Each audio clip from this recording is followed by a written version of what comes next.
সম্মানিত দর্শক বন্ধু, ঘরোয়া স্পেশাল মিনি কুকিং ফুড থেকে আপনাদের সবাইকে জানাই স্বাগত। আশা করি সকলে ভালো আছেন এবং সুস্থ আছেন। তো বন্ধুরা, আজকের একটি নতুন রেসিপি নিয়ে এসেছি, সেটা হচ্ছে কড়াইশুঁটির পরোটা। তা দেখতেই পাচ্ছেন পরোটাগুলো কত সুন্দর দেখতে হয়েছে। আর আজ আমি যে কীভাবে কড়াইশুঁটির পরোটা বানাচ্ছি সেটাই আপনাদের দেখাবো। তো এখানে আমি কড়াইশুঁটি নিয়েছি প্রায় 1 কিলোগ্রাম ওজন, 1 কিলোগ্রাম। তো সেগুলো আমি প্রথমে এরকমভাবে ছাড়িয়ে নেব। ছাড়িয়ে এক বাটি হয়ে গেছে বন্ধুরা। তো এটাকে আমি প্রথমে ধুয়ে নিচ্ছি, নিয়ে তারপরে সেদ্ধ করব। কড়াইশুঁটির কচুরি বা পরোটা আপনি দুইভাবে করতে পারেন।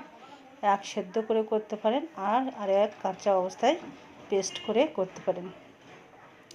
তো আমি এখানে বন্ধুরা সেদ্ধ করে নেব, আর সঙ্গে কাঁচা লঙ্কা, তারপরে আদা, এইগুলো আমি দিয়ে দেবো পেস্ট করার জন্য। এগুলো দিয়ে দিলে কি হবে, আপনার একসাথে পেস্ট করতে সুবিধা হবে মশলাগুলো। তো আমি এখানে আগে কাঁচা লঙ্কা দিয়েছি দুটো, আর এবার আদা দিয়ে দিচ্ছি।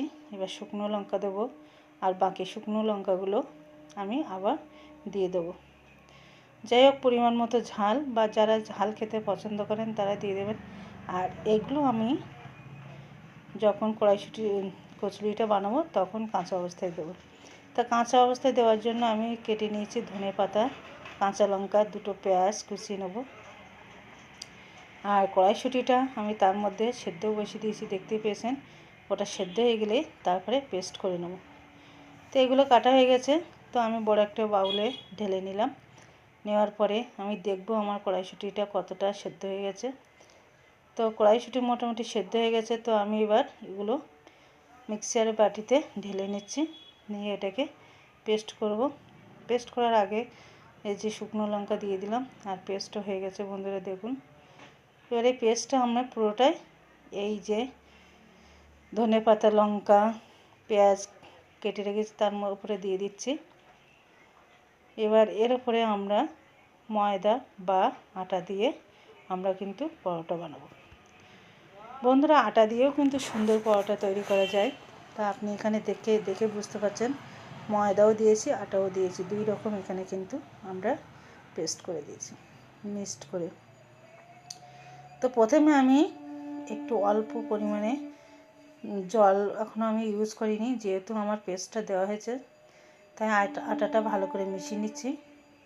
এবার এর সঙ্গে যে মশলাগুলো দেবো, প্রথমে লবণ দিলাম, লবণটা স্বাদ পরিমাণে দেবো। তারপরে দিলাম হলুদ, তারপরে দেবো জিরের গুঁড়ো, আর তারপরে দেবো ধনের গুঁড়ো। আপনি অত মশলা না দিলেও দিতে পারেন, যাই হোক। আর আদাটা তো দিয়েছিলাম, আপনারা দেখেছিলেন। পরোটা বানাতে গেলে বন্ধুরা ডোটা কিন্তু হালকা তৈরি করতে হয়, কচুরির মতো কিন্তু অত টাইট করার প্রয়োজন হয় না। এটাকে নর্মাল লিকুইড টাইপের করতে হয়। তাই আমি পরোটাটা এবার তৈরি করার ডোটা এবার রেডি করছি, এই দেখুন। তো এখানে আমি আরেকটু জল ইউজ করে আরেকটু নর্মাল করব। করার পরে 15 থেকে 20 মিনিট আমি ঢেকে রেখে দেবো। তারপরে কিন্তু আমি পরোটাটা তৈরি করব। খুব সাধারণভাবে যে কেউ কিন্তু একবার দেখলেই করতে পারবেন। তো দেখুন, আমি এখানে রুটি তোলার তাওয়াটা ইউজ করছি, করে এখানে প্রথমে একটু তেল দিয়ে নিয়েছি, নিয়ে 1 চামচ করে দিয়ে কিন্তু পরোটাটা তৈরি করব। তো যেহেতু কড়াইশুঁটির পরোটা, আপনি কিন্তু এইভাবে বানালে একদম সবজি ছাড়াও কিন্তু খেতে পারেন। এবার দেখুন, যেহেতু প্রথমবার একটু জালটা বেশি হয়ে গেছে, তাই একটু পুড়ে গেছে। তো আমার জালটা কিন্তু একটু লোতে রাখতে হবে, হাই ফ্লেমে রাখলে কিন্তু পরোটাগুলো পুড়ে যেতে পারে বন্ধুরা। তো একটু ঢেকে রাখবেন, ঢেকে রেখে 5 মিনিট ঢেকে রাখার পরে এটা আলগা করে সাইড দিয়ে একটু তেল ছিটিয়ে দেবেন। আর এইভাবে পরোটা তৈরি করলে কিন্তু আপনার তেলের পরিমাণটাও খুব কম লাগবে। তো দর্শক বন্ধু, দেখতেই পাচ্ছেন কত সহজে পরোটা তৈরি করা যায়। কেমন লাগলো ভিডিও অবশ্যই কমেন্টস করে জানাবেন। ভালো লাগলে অবশ্যই একটি লাইক দেবেন, আর চ্যানেলটি সাবস্ক্রাইব করে পাশে থাকবেন। সম্পূর্ণ ভিডিওটি দেখার জন্য অসংখ্য ধন্যবাদ। তা আজ আমি বানিয়েছি কড়াইশুঁটির পরোটা।